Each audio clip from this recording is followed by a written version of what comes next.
Bonjour à tous. Alors aujourd'hui, je reçois Abial et Nils. Bonjour à vous deux. Bonjour. Alors ils sont auteurs, compositeurs, chanteurs, pianistes, compositeurs, arrangeurs. Abial chante, Nils l'accompagne au piano. Vous jouez cette année au Festival d'Avignon. Où, quand, dites-nous tout. Alors, ça se passe à l'Ambigu Théâtre du 4 au 25 juillet, À 21h30. 21h30, et sauf les dimanches, le 12 et le 19. Voilà. Et puis ça, on fait quelque chose là? Ah ouais? Gonna lay down my burden down by the riverside, down by the riverside, down by the riverside. Pourquoi est-ce qu'on commence par un gospel? On commence par un gospel parce que le spectacle se termine par un gospel. Mais pourquoi? Parce que nous allons raconter la vie de toutes les divas du jazz et on va chanter leur plus grand succès que vous connaissez tous en fait. Et toutes ces femmes ont Elles ont chanté commencé par le gospel. absolument. Et nous, cette année, ce spectacle joue déjà à Avignon depuis quelques années, mais la nouveauté, ce spectacle s'appelle désormais Madame Jazz Made in France, parce que nous avons adapté quelques-unes des chansons de divas en français, pour que vous, le public, vous soyez encore plus près des divas du jazz. Merci. Alors, comment vous avez eu l'idée de cette pièce pour Avignon? C'est venu de toi, Abial, de Nils? Comment c'est Écoute, venu? C'est un mélange. c'est un mélange. En fait, au départ, on avait fait un spectacle sur Prince, Mhm. et puis on l'a alterné l'année suivante avec des standards de jazz.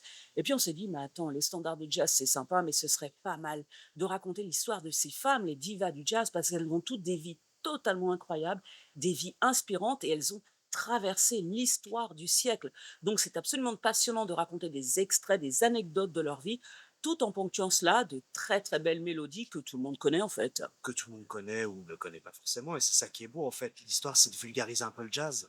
C'est de montrer que c'est pas forcément qu'une musique, un télo ou, comment dire, faite pour une élite. C'est pas du tout ça, en fait. Surtout pas un télo, nous ne sommes pas des Mm. intellos. Rien du tout, alors. Rien Non. du tout. Et cette année, ce qu'on a changé dans le spectacle, c'est qu'on a fait certaines versions des chansons en français, pour que le public comprenne encore plus ce que ces femmes pouvaient bien chanter. Des femmes comme Nina Simone, par exemple, ou Parce qu'il y a Billie certains des Holiday. textes qui sont des textes, en fait, qui sont assez durs et on se rend pas forcément compte quand on entend la chanson en anglais. Et d'où l'intérêt de les. C'est pas des réinterprétations, mais ce sont des. Des Parce que adaptations. ce sont pas des traductions. Ce Mhm. sont des adaptations des textes d'origine, Ok. en fait. Et c'est très important parce que c'est pour garder le sens de la chanson, Mm. réellement. Et c'est pour que vraiment le public puisse nous suivre en totalité, c'est-à-dire non seulement dans la mélodie, mais aussi certaines fois montrer quel type de texte, quelles sont les paroles qu'elle pouvait bien chanter.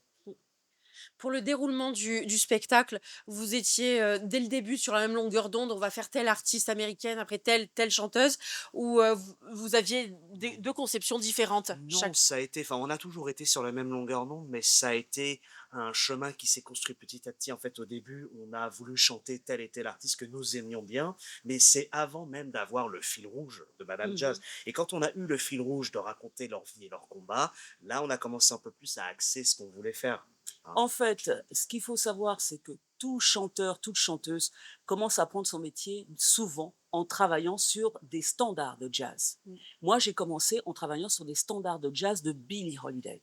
Et du coup, je me suis intéressée à la vie de Billie Holiday. Parce que quand on est un jeune artiste, on a envie de lire des biographies, on a envie d'y croire, on a envie de voir par quel chemin les artistes sont passés pour aller quelque part. Mmh. Parce que ça nous encourage. Et c'est comme ça que ça a commencé. Donc, on est parti sur Billie Holiday. Et puis après, naturellement, des filles comme Nina Simone, Joséphine Baker, en France, hein, on parle de Joséphine Baker. Ella Fitzgerald, et on va jusqu'à Tina Turner, parce qu'on va vraiment jusqu'à l'actualité, enfin c'est quasi l'actualité Oui, du puis jour. l'idée, c'est qu'on parle de femmes puissantes. Et on De parle femmes surtout puissantes. à tous les publics, Mmh. même les publics jeunes. Oui. Et c'est important de le dire parce qu'au programme notamment du collège, eh bien, on s'intéresse maintenant aux femmes dans l'histoire. Et Mmh. ces femmes-là ont eu un rôle déterminant Ouais. dans l'histoire non seulement de la musique américaine, mais dans l'histoire américaine tout court. On va faire le petit jeu des mots. Ah. Vous êtes 2. Vous allez devoir me choisir 2 mots chacun, mais pas les mêmes pour définir Madame Jazz, le spectacle. Liberté. Mmh. Cheveux. Ben oui, parce que les cheveux, c'est important quand on est une femme, et surtout une femme noire à l'époque. Est-ce Mmh. qu'on va les garder frisés? Est-ce qu'on va les Mmh. tresser? Est-ce qu'on va les allonger? Ouais. Qu'est-ce qu'on fait? Ça, c'est important, les cheveux. Et puis liberté, parce que le jazz, c'est une manière d'être libre, en fait. C'était une manière pour ces femmes-là de s'exprimer aussi. Encore un mot, Encore un mot. chacun. Ah ah ah. Mhm. Euh, euh, Évasion. la nature, La nature. la nature, parce que souvent dans ces chansons, on parle de la nature. Mm. Et on est proche de la nature. Quand on est proche de la nature, on sait qui on est. En fait, l'histoire, c'est de savoir qui vous êtes. Et donc, savoir que j'ai les pieds dans la terre. Moi, souvent, je le dis, parce que je suis aussi coach vocal, et je dis, tout est dans le pied, et le pied est dans tout. Parce que le pied, c'est le rythme, c'est la danse. Et ces chansons-là, ces artistes-là, c'est aussi et avant tout le rythme et la danse. Oui, et mon autre mot à moi, ça va être combat, parce que c'est leur manière de s'exprimer et leur manière de combattre ce qu'elles combattaient à leur époque, en fait. Mais ce qu'elle combattait à leur époque, et en plus même le fait d'être une chanteuse, à l'époque, ben, fallait obéir à un producteur, etc. etc. Et on faisait pas ce qu'on voulait, Voilà. et Elles n'avaient pas du tout la liberté qu'elles peuvent avoir aujourd'hui si elles décident de la prendre. On le raconte à un moment donné, les chanteuses de jazz, on les appelait même pas des musiciennes ou des chanteuses, on les appelait des canaris. Oui, comme des petits oiseaux. Voilà, c'est-à-dire qu'on les présentait pas, elles arrivaient, elles chantaient, on disait pas leur nom, elles repartaient. C'était les canaris. Et toutes les grandes chanteuses de jazz ont commencé comme canaris. Comment vous en êtes venus à découvrir la scène tous les deux? Vous avez un lien particulier entre tous les deux. parce qu'on va le Donc je dire. me demande comment madame a transmis le goût de la scène à monsieur. Bah, écoute, j'ai rien fait pour essayer de lui transmettre parce que je sais que c'est pas forcément un métier facile. Ça fait longtemps que je pratique ce métier. Elle a rien fait du tout, c'est moi qui ai voulu rentrer dedans de mon propre chef. Donc, Parce que, il faut le dire, si vous ne l'avez pas deviné en nous voyant, c'est que nous sommes mère et fils. Voilà. Donc évidemment, moi je faisais déjà de la musique quand il est né. Donc bah, il a grandi dans la musique. Et c'est comme ça que petit à petit, il est devenu pianiste. Et un jour, je lui ai dit, je devais faire un concert sur la scène de l'UNESCO. Et je lui ai dit, est-ce que tu veux venir jouer avec notre groupe? Alors, à l'époque, tu as commencé comme choriste. Hein. Oui. C'est vrai qu'il a commencé comme choriste. Et puis, petit à petit, tu t'es affirmé au piano. Et il a commencé à jouer oui, c'est ça, en fait. du J'ai piano, commencé un peu à des prendre des claviers. galons. Voilà. Au début, j'étais le deuxième pianiste, parce qu'il y avait un autre pianiste dans le groupe. Et puis, petit à petit, je suis devenu le premier pianiste, etc., etc., jusqu'à ce que je fais maintenant. Ça, c'était la carrière de Abial, moi-même, parce que Voilà. j'ai évidemment une carrière avant. Et maintenant, nous sommes donc un duo, un binôme, le binôme de Madame Jazz. Et Abial, qu'est-ce qui t'a donné envie de chanter? Ça remonte à très Oh. très loin ou Oui, bon, on va pas parler en années, hein, je préfère. Mais effectivement, de toute façon, depuis que j'ai une dizaine d'années, j'écoute de la musique. Et la musique, pour moi, c'était ma révolte. Parce que la musique, j'écoutais ce que je voulais et ce que n'aimaient pas mes parents. Voilà. Et c'est comme ça que ça a commencé. Et pour moi, la musique est une passion. Alors maintenant, entre le fait d'avoir la musique comme passion et de se dire qu'on va en faire son métier, il faut franchir une étape. Mais à un moment, cette étape-là s'est imposée à moi. Et à un moment donné, je me suis dit, parce que j'ai commencé comme choriste en fait dans des groupes, on m'a demandé, ah tiens, tu veux pas venir chanter des chœurs, tout, c'est comme ça que j'ai commencé à chanter. Mais en fait, j'ai commencé à chanter parce que j'écoutais tellement de musique que de toute façon, j'avais la musique en moi. Et j'ai commencé comme choriste, et puis après, je suis devenue chanteuse, j'ai fait des disques. Enfin, bon, c'est très long, je vais pas te raconter tout ça, c'est très long. Est-ce que vous écoutez la même musique tous les deux, mère et fils? Ah, Pas du tout. Non, non, enfin, je crois pas. Bon, vas-y, t'écoutes-toi. Oh là, moi j'adore quoi, j'aime beaucoup soul, funk, années 70-80, beaucoup de lounge également, années 90, acid jazz, ce genre de... Moi, quand je roule dans la voiture la nuit, je me mets ça à fond et j'adore quoi. Moi, j'écoute de la pop, j'écoute des Dua Lipa, des chanteuses comme ça. J'écoute aussi des chanteuses de jazz. J'aime bien écouter du rap aussi, bon, plutôt du rap américain. Enfin voilà, quoi, tu vois, mais on est un peu complémentaires en fait. On s'envoie des choses. On s'envoie des choses, ouais. C'est vrai, on s'envoie des choses, des en- recommandations. Surtout en électro-lounge, parce que bon, moi j'ai commencé dans la dance en fait. Hein, donc cette musique-là, j'y suis toujours très sensible. Ouais. est-ce que ces autres styles musicaux influencent votre manière de chanter ou votre manière de jouer Madame Jazz? 100%.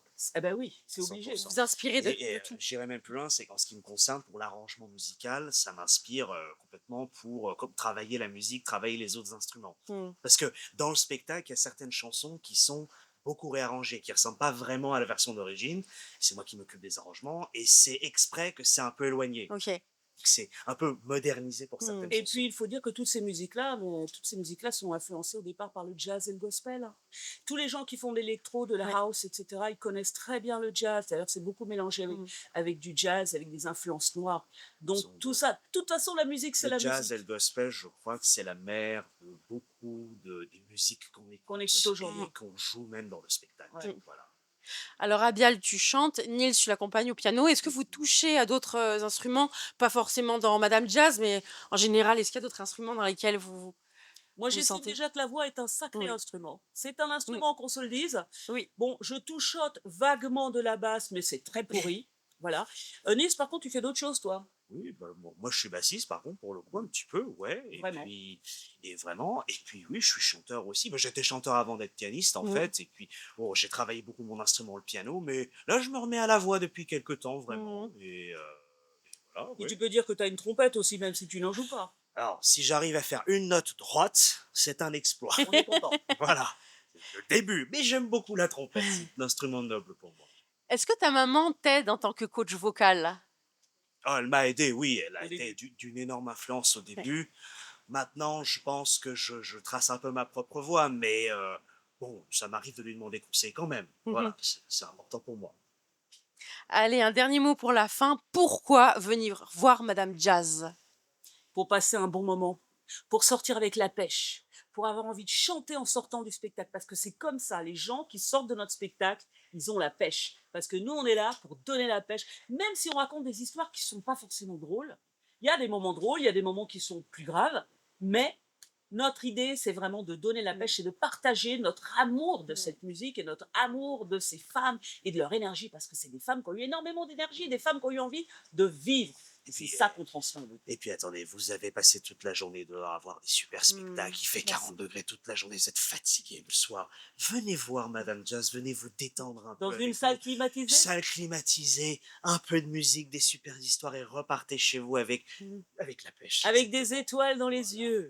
C'est ça. Parce qu'on les adore, on va se quitter en musique.